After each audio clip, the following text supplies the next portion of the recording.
My dear friends, I am Father Derick Fernandes, the parish priest of St. John the Baptist Church, Pilerne, and this is one of our chapels dedicated to Our Lady of Candelaria, and today being the feast of Our Lady of Candelaria, the feast of the presentation of our Lord.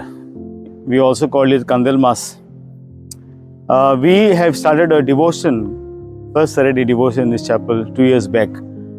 And we know this devotion was asked by Mother Mary herself to start a devotion to Sister Lucia. And we recently in December celebrated 100 years of this devotion.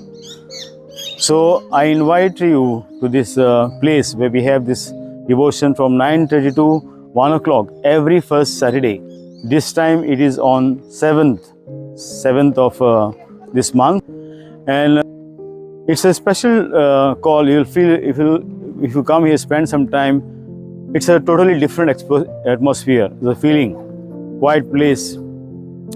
If you like praying, spending time, we have confessions, we have adoration, we have talks on the first intention of the Pope's intention for the month.